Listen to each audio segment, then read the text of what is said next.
السلام عليكم. إذا معكم الأستاذ جلال الصامد من الأكاديمية الجهوية للعيون الساقية الحمراء. إن شاء الله اليوم غادي نشوفوا un exercice sur l'étude du mouvement du satellite Mohammed 6. Alors, cet exercice concerne les étudiants de deuxième année bac sciences maths internationales et aussi deuxième année bac sciences physiques internationales.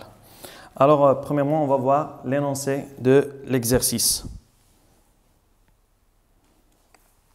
Alors, les satellites marocains Mohammed 6 A et B d'orbite polaire et circulaire sont des satellites civils d'observation qui sont utilisés dans différents domaines, agriculture, l'aménagement des territoires, cartographie, surveillance écologique.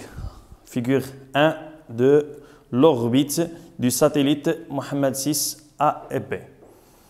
Oui, le satellite Mohammed 6 A été lancé le 8 novembre 2017. Le lancement du deuxième a été en 2018. Alors, ce sont les caractéristiques techniques du satellite Mohammed 6. La masse, c'est 1110 kg.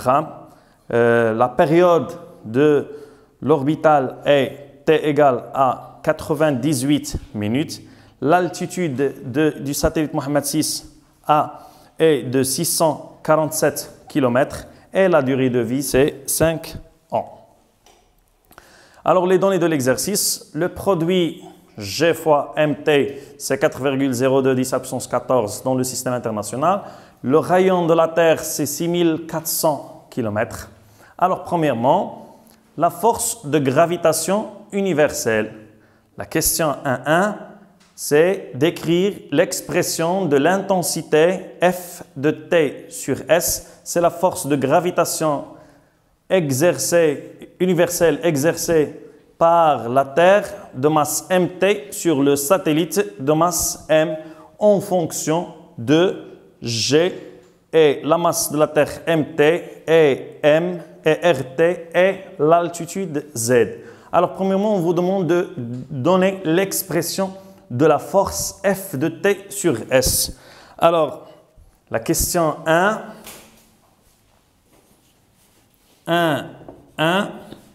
la force de gravitation,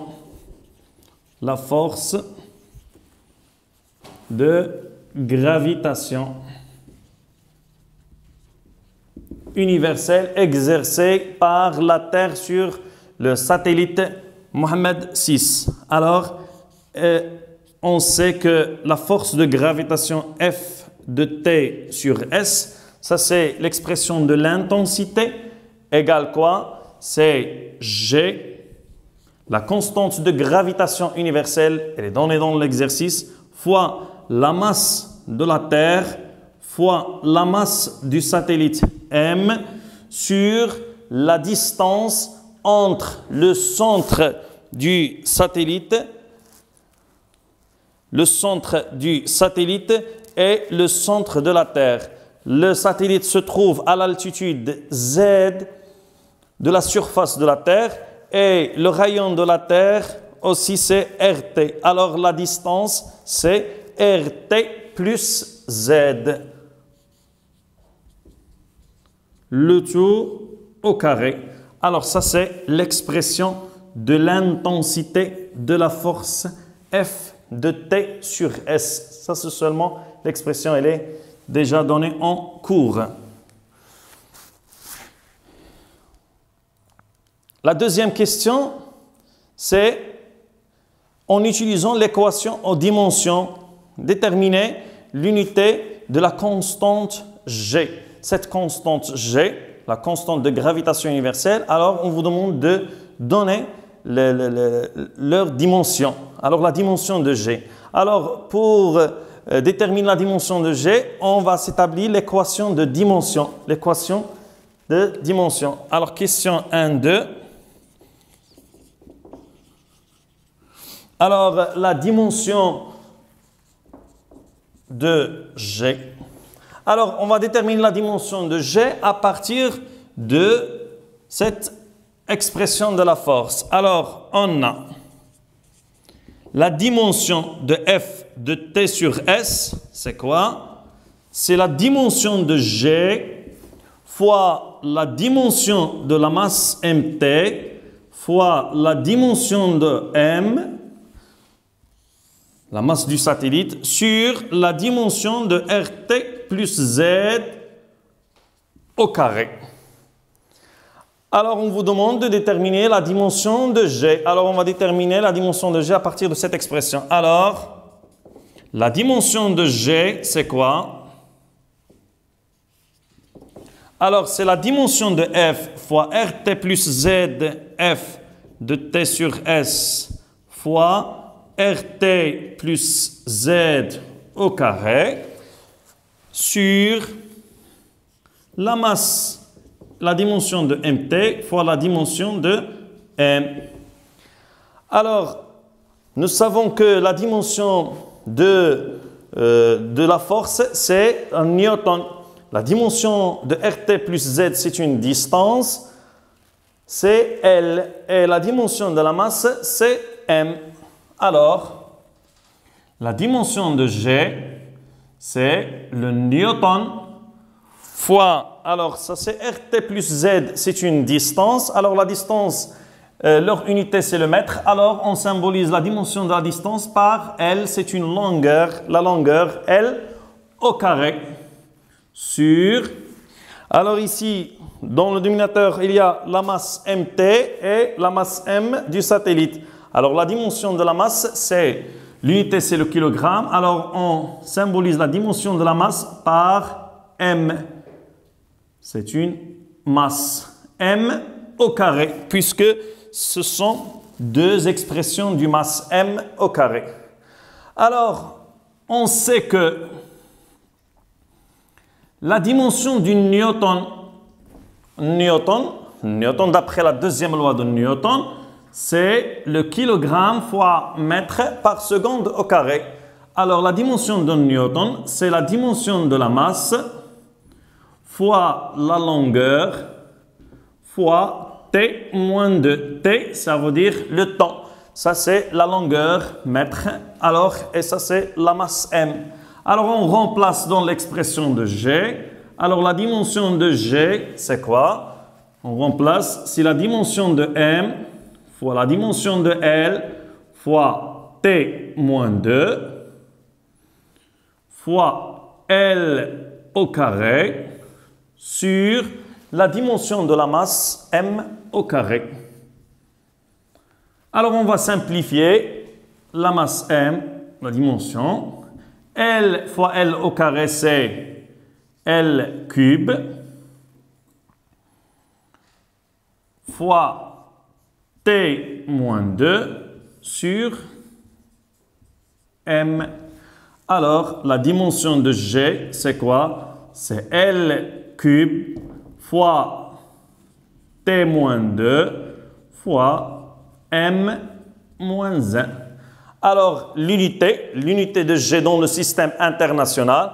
Alors, L, c'est la longueur, c'est en mètres. Alors, l'unité de la longueur, c'est en mètres dans le système international, c'est mètre cube.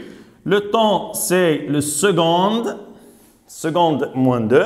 Et la masse dans le système international, c'est le kilogramme moins 1. Alors, ça, c'est l'unité de G dans le système international, c'est mètre cube, seconde moins 2, kilogramme moins 1. Alors, pour déterminer la dimension de quelle que soit l'expression, alors on utilise les équations appelées équations de dimension. Alors, la dimension de G dans le système international, c'est mètre cube, seconde moins 2, kilogramme moins 1. Ça veut dire que lorsqu'on va calculer, par exemple, quelle que soit grandeur physique à partir de cette expression, doit être toutes les unités en système international. Ça veut dire que la masse doit être en kilogrammes, la distance doit être en mètres et le temps doit être en secondes. Alors, on passe à la deuxième question. La deuxième question maintenant, c'est en appliquant la deuxième loi de Newton, montrer que le mouvement circulaire du satellite est uniforme. Alors, dans cette question, c'est de montrer que le mouvement il est uniforme. Alors, il est déjà donné que le mouvement du satellite Mohammed VI est circulaire. Ça veut dire la trajectoire est circulaire autour de la Terre. Alors, on doit montrer maintenant que le mouvement il est uniforme. Ça veut dire que la vitesse reste constante du satellite autour de la Terre. Alors, pour cela, on va appliquer la deuxième loi de Newton. Alors, avant d'appliquer la deuxième loi de Newton, on va faire bilan des forces exercées, etc., comme vous avez fait dans les lois de Newton. Alors, la question 2.1. Alors, on va schématiser ici. Ça, c'est la Terre. Le satellite Mohammed VI a une trajectoire. La trajectoire quoi? Circulaire. Alors ça c'est le satellite S. Alors ça c'est la Terre.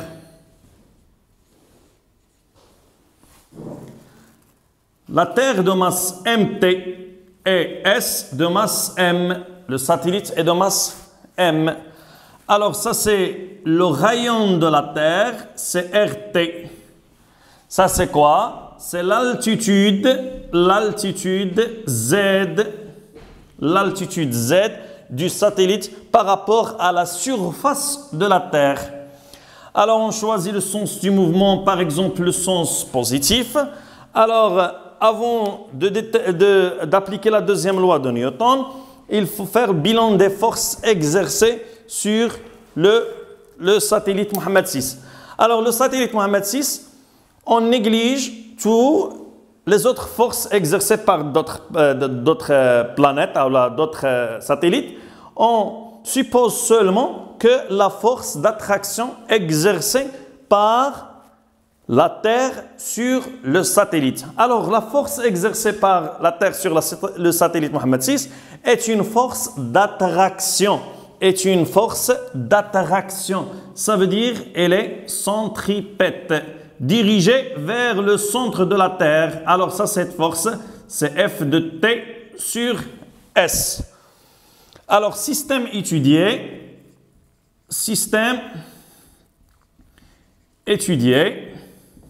Alors, le système étudié, c'est quoi? C'est le satellite.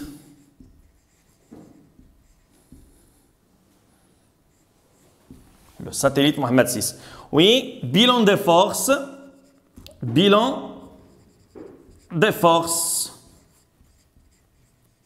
Alors, il existe une seule force, c'est la force d'attraction universelle. F de T sur S. Force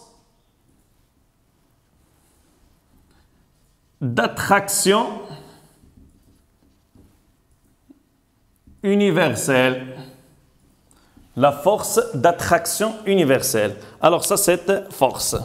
Alors on va appliquer la deuxième loi de Newton. Alors d'après la deuxième loi de Newton, alors comme vous savez que la deuxième loi de Newton, c'est quoi? La somme des forces extérieures exercées sur le système étudié égale à M fois A, ou la AG. A, c'est l'accélération, c'est le produit de la masse M fois A. Alors, on va appliquer la deuxième loi de Newton. Alors, la force, c'est F de T sur S égale M fois A. Alors, ça, c'est une expression qui est vectorielle. Alors, pour appliquer la deuxième loi de Newton, on va supposer un repère qui est appelé la base de Freinet. La base de Freinet, on dessine la base de Freinet dans le point S. Alors, la base de Freinet, elle est constituée de deux vecteurs unitaires. Le vecteur unitaire U, elle est tangente à la trajectoire au point S. Le vecteur unitaire N, elle est perpendiculaire à U et dirigée vers le centre. Ça veut dire elle est centripète. Alors, ça c'est la base de Freinet. La base de Freinet. Alors, ce vecteur f de t sur S, elle est dirigée suivant n. Alors, on va écrire quoi? F de t sur S, c'est quoi? C'est G fois mt fois ms sur la distance séparant le centre de la Terre et le satellite, c'est RT plus Z le tout au carré fois N, puisque la force elle est dirigée suivant N égale M. Alors, c'est quoi A dans la base de Freinet? A, l'accélération dans la base de Freinet, c'est quoi? C'est d de V sur d de t fois U plus V au carré sur RT plus Z fois N. Alors ça, c'est l'expression de l'accélération dans la base de Freinet. Ça, c'est d de V sur d de t. C'est la composante tangentielle de l'accélération. Et V au carré sur RT plus Z, c'est la composante normale, ou la V au carré sur ρ, le rayon de courbure. Mais dans notre cas, puisque le mouvement est circulaire, le rayon de ce mouvement, c'est RT plus Z.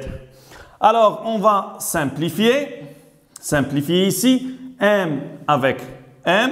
Il nous reste quoi? G MT sur RT plus Z, le tout au carré, fois le vecteur unitaire N égale d de V sur d de t fois U plus V au carré sur RT plus Z fois N. Alors, cette expression mathématique, expression vectorielle, alors, comme vous voyez, alors d'après cette expression, on va déterminer quoi? Que d de V sur d de t, d de V sur d de t, la dérivée de la vitesse sur d de t égale à 0, et G fois mt sur RT plus Z, le tout au carré, égale à V au carré sur RT plus Z. Alors ça, c'est l'expression. Alors la dérivée de V sur d de t égale à 0. Ça veut dire que quoi? Que la vitesse, elle est constante. Puisque la dérivée s'annule, alors la valeur de la vitesse, nous pouvons déduire que quoi? Que V égale à constante. Que la vitesse du satellite Mohammed VI est constante. Et d'après la deuxième expression, on va déterminer quoi? Alors, on va simplifier RT plus Z avec RT plus Z. Alors, V au carré égale quoi? G MT sur RT plus Z. Alors, cette vitesse, elle est constante. La valeur de la vitesse est constante. Alors, puisque V est constante et la trajectoire du satellite Mohammed VI est circulaire, alors on peut dire que le mouvement, elle est circulaire uniforme. Le mouvement est circulaire uniforme. Alors ça, c'est la démonstration de la deuxième question, c'est de montrer que le mouvement circulaire du satellite est uniforme. Alors, on va écrire.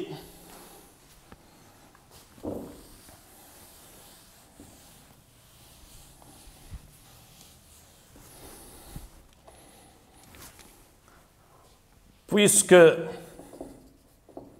V égale à constante, ça veut dire CTE constante, le mouvement MVT, le mouvement est circulaire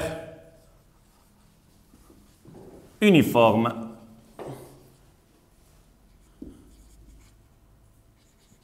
Le mouvement est circulaire uniforme. Alors ça c'est la démonstration de la vitesse.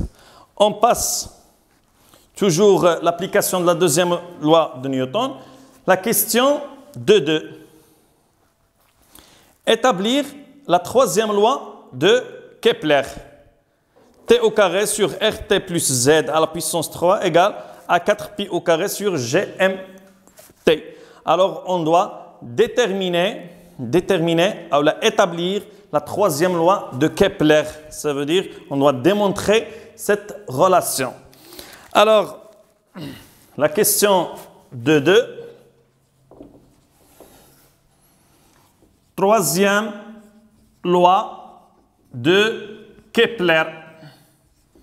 Ça veut dire qu'on doit démontrer cette relation. Alors, on a la période T. La période T, c'est quoi la période? La période, c'est la durée nécessaire pour que le satellite effectue un tour complet. Alors, on appelle la période de révolution. La période de révolution. Alors, T égale combien? C'est 2pi sur oméga. Oméga, c'est la vitesse angulaire. Avec oméga, c'est quoi? C'est la vitesse du satellite sur le rayon de l'orbite. Ça veut dire le rayon, c'est RT plus Z. RT plus Z. Alors, T, on va remplacer dans cette relation. Alors, c'est 2pi fois quoi? Fois RT plus Z sur V. Alors, ça, c'est la relation entre la période de révolution et quoi? Et la vitesse V du satellite. Alors, la troisième loi de Kepler pour le démontrer, c'est T au carré égale combien? C'est 4pi au carré fois RT plus Z au carré sur V au carré. Ça, c'est l'expression de T au carré. On va remplacer V au carré par son expression. Alors, T au carré égale 4pi au carré fois RT plus Z au carré sur... Alors, V au carré, c'est quoi? C'est GMT. G fois MT sur RT plus Z. Alors, d'après cette relation,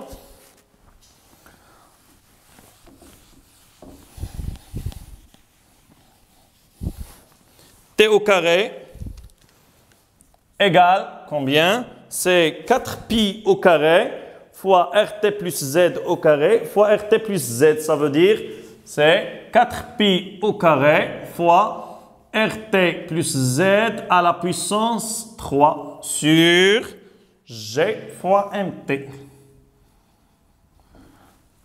Alors, T au carré, c'est quoi? C'est sur RT plus Z à la puissance 3. Alors, ça, c'est la troisième loi de Kepler, égale à 4pi au carré sur G fois MT. Ça veut dire que ça, c'est une constante. Ça veut dire que le carré de la période de révolution T sur RT plus Z cube égale à une constante égale à 4pi au carré sur GMT. GMT est constante et 4pi au carré aussi, c'est constante. Alors ça, c'est l'expression de la troisième loi de Kepler. La troisième loi de Kepler.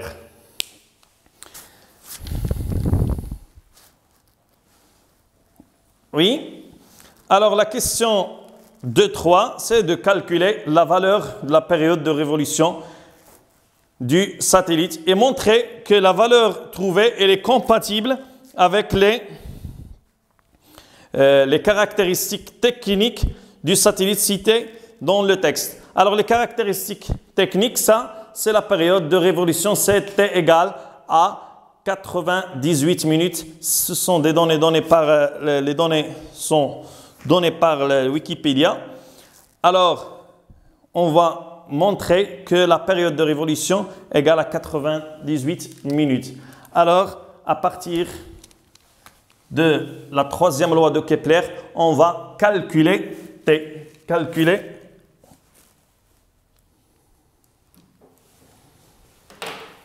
Calculons T. Alors, la question 2.3. Calculons T. Alors, T au carré d'après l'expression égale quoi? C'est 4 pi au carré sur G fois MT fois RT plus Z à la puissance 3.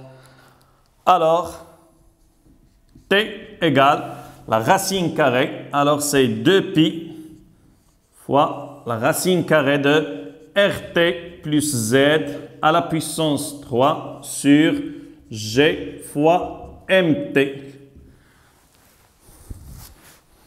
Alors, application numérique. Application numérique. T égale 2pi fois racine carrée. Alors, RT, c'est le rayon de la Terre, c'est 6400 km. Alors, il faut la convertir en mètres. L'altitude Z du satellite, c'est 647 km. Aussi, doit être dans le système international fois 10 à la puissance 3. Alors, ça, c'est le tout à la puissance 3 sur la valeur de GMT, c'est 4,02 fois 10 à la puissance 14. Ça, c'est la valeur de G fois MT. Alors, la valeur de T, on doit calculer. On va trouver que c'est 5862,3 secondes. Alors, pour la convertir en minutes, ça c'est 5862,3 sur 60. On va diviser sur 60. Alors, égale à peu près 98 minutes. Alors, ça c'est la période de révolution. La période de révolution du satellite Mohammed VI. Ça veut dire que la durée nécessaire pour effectuer un tour complet, c'est 98 minutes. Ça veut dire que le satellite Mohammed VI effectue un tour complet autour de la Terre pendant 98 minutes. Alors, on passe à la dernière question. En admettant que le mouvement du satellite est vraiment circulaire uniforme, calculez la durée au bout de laquelle le satellite parcourt tout le territoire du royaume situé entre l'altitude lambda 1 égale à 21 degrés et lambda 2 égale à 36 degrés, figure 2. Alors, comme vous voyez ici, figure 2, ça c'est le territoire du royaume. Ça c'est l'Afrique. Ça c'est le territoire du royaume. Alors, le satellite Mohammed VI a un mouvement qui est, on admet que leur mouvement est circulaire uniforme. Alors la question c'est quoi? C'est de calculer la durée nécessaire pour parcourir tout le territoire du royaume, sachant que notre royaume situé entre l'altitude lambda 1 égale à 21 degrés et lambda 2 égale à 36 degrés. Alors, puisque la vitesse elle est constante ici. Alors, nous pouvons exprimer la vitesse par la distance sur la durée delta t. Alors, on doit déterminer delta t. On a l'expression de la vitesse, alors nous pouvons calculer. Mais la question c'est quoi? C'est de déterminer cette distance. Alors, la distance parcourue, ce n'est pas la distance de notre royaume, c'est la distance parcourue par le satellite Mohammed VI pour parcourir tout le territoire. Cette distance. Alors, pour déterminer cette distance, alors ça c'est l'abscisse est appelée l'abscisse angulaire. L'abscisse angulaire, c'est lambda 2 moins lambda 1. Et ça, la distance parcourue est appelée l'abscisse curviline. L'abscisse curviligne. Alors, il existe une relation entre l'abscisse curviligne et l'abscisse angulaire. C'est que l'abscisse curviligne égale à le rayon du trajectoire multiplié fois l'abscisse angulaire. Alors, on doit démontrer, de calculer la distance. Alors, la question 3.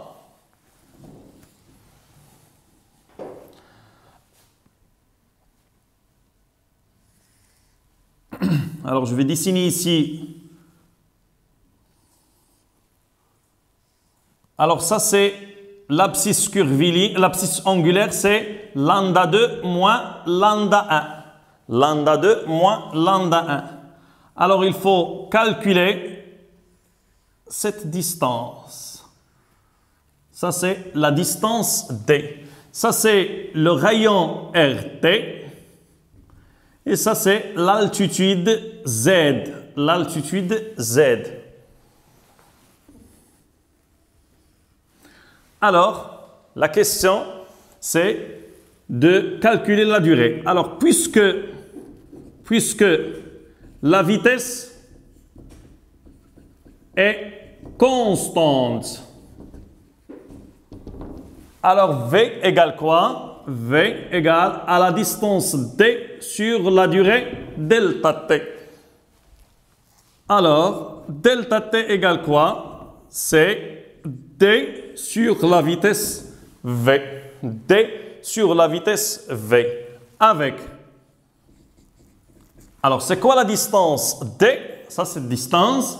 C'est le rayon. Ça, c'est l'abscisse curviligne. C'est le rayon. C'est le rayon du trajectoire, c'est RT plus Z, multiplié fois l'abscisse angulaire. L'abscisse angulaire, c'est quoi? C'est lambda 2 moins lambda 1. Alors, mais faites attention ici pour les unités. Les unités, ça veut dire que l'unité de lambda 2, cette relation elle est valable, l'unité de lambda 2 moins lambda 1 doit être en rad. En rad. Et aussi, la distance RT plus Z doit être en mètres. Alors, faites attention aux unités. Alors, D égale à RT plus Z fois lambda 2 moins lambda 1. Alors, on remplace dans l'expression delta T égale RT plus Z fois lambda 2 moins lambda 1 sur V. L'expression de V, c'est quoi? C'est racine carrée de G fois MT sur RT plus Z. Alors, ça, c'est l'expression de delta T. Alors, delta T égale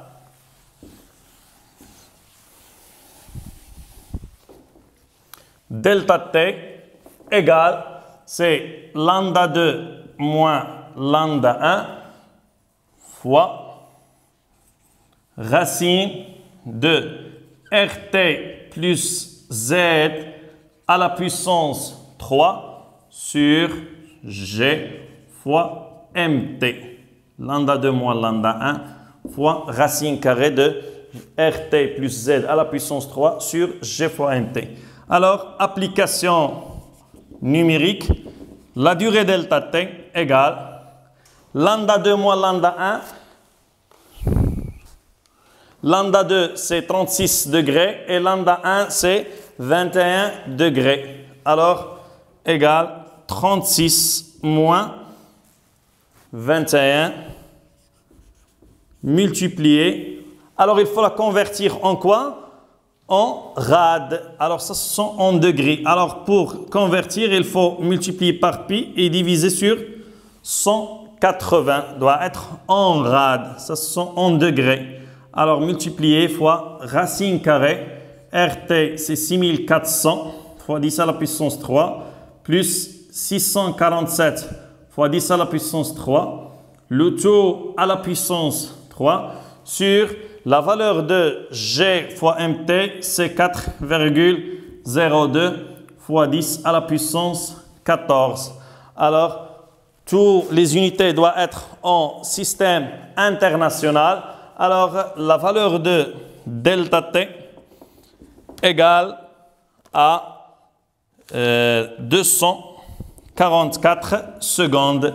La durée delta T pour parcourir tout le territoire du royaume, c'est 244 secondes. Ça veut dire que c'est 4 minutes. Alors, le satellite Mohammed VI parcourt tout le territoire du Maroc pendant seulement 4 minutes. Pendant 4 minutes. Et parcourt autour de la Terre pendant 98 minutes. Ça veut dire qu'elle tourne autour de la Terre pendant 98 minutes. Alors comme ça, on a terminé notre exercice. Et à la prochaine fois, Inch'Allah.